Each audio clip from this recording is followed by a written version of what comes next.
For centuries, official history has painted a very specific picture of the ancient world. Great empires built of stone and mortar, with vast libraries and written laws. Civilizations like Rome, Persia, and China. But what if this picture is incomplete?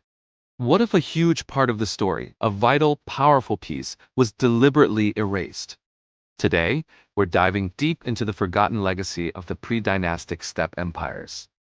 We're going on a historical detective mission to uncover why the archives of these nomadic peoples were systematically wiped from the record. Imagine a world not defined by city walls, but by the endless horizon of the grasslands. This was the domain of the steppe nomads, often dismissed in our textbooks as disorganized, marauding barbarians, a disruptive force on the fringes of civilization.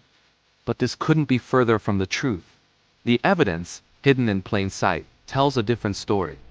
A story of a sophisticated, dynamic, and incredibly influential geopolitical power that didn't just exist alongside the great sedentary empires, but actively shaped them. So, how do we reconstruct a history that was meant to be forgotten? We can't just walk into a library and pull a book off the shelf titled, The Complete History of the Scythians or The Rise of the Xiongnu. The winners, as they say, write the history books. And the settled agricultural empires were the ones with the scribes, the papyrus, and the political motive to portray their nomadic neighbors in a certain light as primitive, chaotic, and inferior. This was ancient propaganda designed to justify conquest, solidify borders, and reinforce their own sense of cultural superiority. Our journey starts not in archives of paper, but in the earth itself. The key lies in archaeology, specifically in the magnificent burial mounds or kurgans that dot the vast Eurasian steppe from Mongolia to the Black Sea. These aren't just graves. They are time capsules. When archaeologists began to excavate these sites, they weren't prepared for what they'd find. They unearthed breathtaking treasures. Intricate goldwork depicting scenes of incredible artistic skill, elaborate textiles, weapons of superior design, and even preserved chariots. One of the most stunning discoveries was the Paziric burials in the Altai Mountains. Here, in the frozen ground, bodies of nobles were found, adorned with complex tattoos of mythical creatures.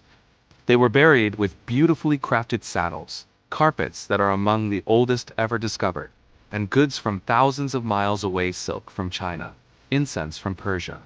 This wasn't the material culture of a simple, primitive people. This was the legacy of a wealthy, interconnected, and artistically advanced society. The craftsmanship of their gold artifacts, using techniques like granulation and filigree, was on par with, and sometimes even surpassed, that of the so-called great civilizations of the time. But it's not just about the gold. These artifacts are clues. They tell us about their beliefs, their social structure, and most importantly, their vast network. That silk from China didn't just magically appear in a Siberian tomb. It traveled. And this is where we begin to see the true genius of the steppe peoples. They weren't just living on the trade routes. They engineered them. Let's talk about the Silk Road. We often imagine it as a route established by merchants from China or Persia. The reality is far more complex. Long before it was the Silk Road, its arteries were the migratory paths and trade networks created and controlled by the steppe nomads. They were the masters of long-distance travel. Their unparalleled horsemanship, their knowledge of the terrain, the water sources, the mountain passes, the seasonal pastures made them the indispensable middlemen of ancient commerce. They were the original logistics experts, the FedEx of the ancient world. They didn't just transport goods. They provided security for caravans, established trading posts, and created a common cultural and economic space across a continent. They moved ideas, technologies, and beliefs just as easily as they moved silk and spices. This mobile empire, an empire on horseback, created the very foundation upon which the later, more famous Silk Road was built. The sedentary empires didn't create this network.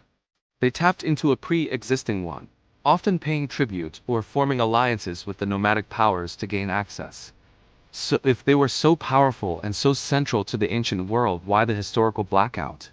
It comes down to the nature of their power and the nature of historical records. Nomadic empires didn't build in stone.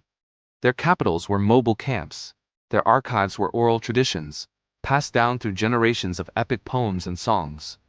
Their treaties were often sealed with oaths and rituals, not written documents. For a historian from a literate society like Herodotus in Greece or Simokian in China, this was incomprehensible. They viewed history through the lens of written texts, monumental architecture, and fixed borders. When they looked at the steppes, they saw a void, a barbarian emptiness. They recorded the nomads primarily when they came into conflict with their own states as invaders, raiders, or troublesome neighbors. Their perspective was, by definition, biased and external. They described the symptoms of nomadic power, the raids, the demands for tribute, without ever truly understanding the complex political and economic system that produced them. Furthermore, erasing their legacy was politically convenient. By framing nomads as a destructive force, sedentary states could legitimize their own expansionist policies. Building the Great Wall of China wasn't just defense. It was a powerful statement, physically and ideologically separating the civilized world from the barbaric grasslands. The Romans did the same, defining their empire by its hard frontiers, beyond which lay chaos. This narrative of civilization versus barbarism is one of the oldest and most powerful tools of state propaganda, and the steppe peoples were its primary target. But we can read between the lines. Even in the biased accounts of their enemies, we see glimpses of their true power. We read about Chinese emperors making treaties with the Xiongnu Confederation, treating them as equals, and even paying them enormous amounts of silk and grain to maintain peace. We see the Scythians defeating the massive Persian army of Darius the Great, not through pitched battles, but through superior strategy, mobility, and knowledge of the land, a classic demonstration of asymmetric warfare. We are now piecing together these fragmented sources: the archaeology, the hostile foreign accounts, and the faint echoes of their own oral traditions preserved in later epic poems. And the picture emerging is revolutionary. It shows us that the engine of the ancient world wasn't solely located in the fertile river valleys. A parallel, powerful engine was humming across the vast expanse of the Eurasian steppe. These so-called barbarians weren't a footnote to history. They were a driving force of it. They were the architects of global connectivity, the pioneers of cavalry warfare, and the rulers of a fluid, powerful empire of the grasslands. By re-examining their legacy, we're not just correcting a historical injustice. We are fundamentally changing our understanding of how the world works.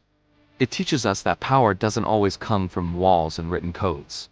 It can come from mobility, adaptability, and the mastery of networks.